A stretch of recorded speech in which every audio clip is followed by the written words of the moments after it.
La bringue, c'est une soirée en non-mixité. Le concept, c'est simple, c'est juste on fait la fête entre femmes. C'est vraiment un concept qui a été assez libérateur. C'est une soirée où on n'a pas à avoir peur de se faire emmerder, on n'a pas peur qu'on mette quelque chose dans notre verre, on peut danser comme on veut, on peut s'habiller comme on veut. Moi j'adore danser jusqu'au bout de la nuit, mais en fait je vais jamais dans des clubs parce que j'ai pas envie que si je souris à quelqu'un, que ça soit vu comme une avance. J'ai pas envie que si j'ai envie de danser en me déhanchant, en étant à moitié à poil, j'ai pas envie que ça soit une invitation. T'as juste envie d'apprécier ton moment, tu le fais. T'as envie de te déhancher comme une malade, tu le fais. Enfin, tout est possible et tu sens que t'as pas de jugement. Justement, il y a cette forme de sororité, tu le vois. Les codes de la féminité, ils sont complètement déconstruits. Il n'y a pas de meufs trop prudes, il n'y a pas de meufs trop vulgaires, c'est juste des meufs qui passent une bonne soirée, quoi. C'est vraiment juste ça.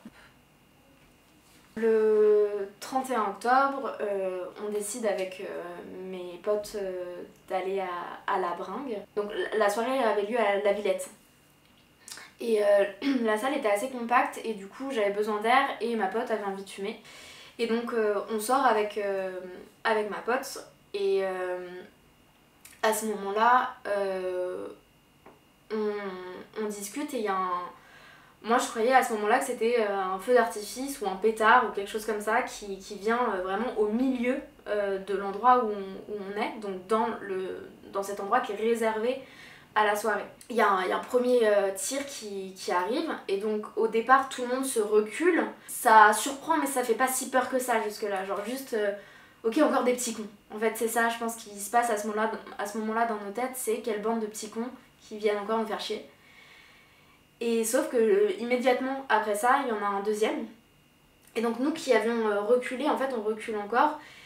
Et en fait après le deuxième, il y en a un troisième, et un quatrième, et un cinquième. Et je sais pas combien il y en a eu, moi j'aurais tendance à dire une dizaine. Ma pote me disait que c'était probablement plus une quinzaine. J'en ai aucune idée, je sais juste que ça s'enchaîne. Il y a des meufs qui crient genre rentrez à l'intérieur, rentrez vous protéger. Sauf que nous en fait si on se retourne, on a peur de se le prendre en pleine face.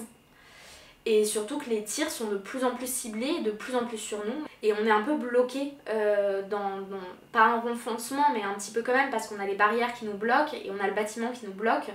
Et donc on essaie de se protéger comme on peut avec le renfoncement, sauf que comme c'est de plus en plus ciblé, en fait, il y a de plus en plus de meufs qui ont de chances de se faire toucher. Et donc il y a des filles qui commencent à monter les barrières et à partir en courant. Mais en fait ça va trop lentement et commence limite à avoir un mouvement de foule. Moi avec mon amie on s'est directement protégés.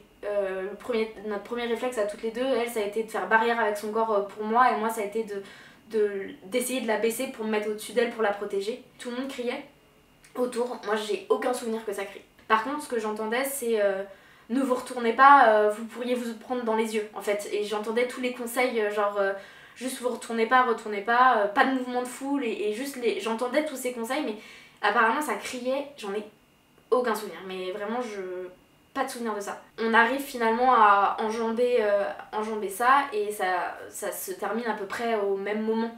Là en fait on voulait des informations donc on est allé voir deux filles qu'on avait repérées qui étaient dans l'organisation.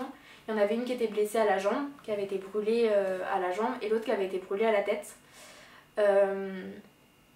Je sais pas s'il y a eu d'autres meufs qui ont été brûlées, mais en fait c'est des meufs qui ont essayé de mettre d'autres à l'abri en fait.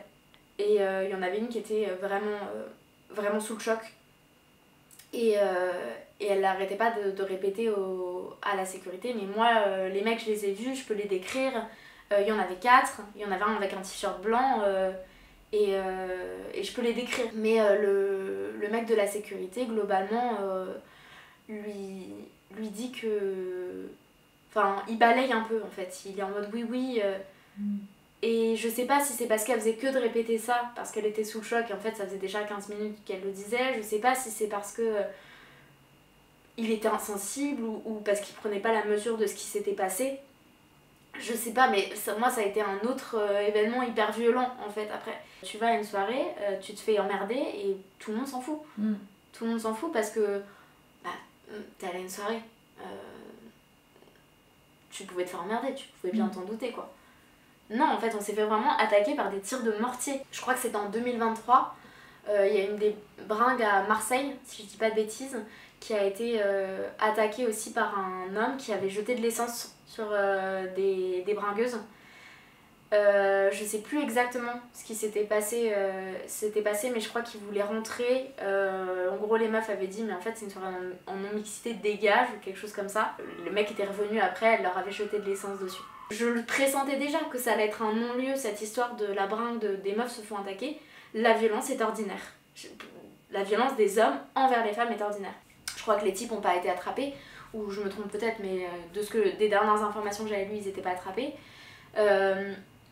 Et en plus de ça, il n'y a pas eu de couverture médiatique, donc l'impunité elle est là. Le fait de ne pas avoir de couverture médiatique, ça montre bien que la France elle n'est pas prête encore, et c'est quand même triste en 2024 de ne pas être prêt à pouvoir discuter du sexisme et de à quel point c'est structurel en fait, c'est institué dans la vie de tous les jours.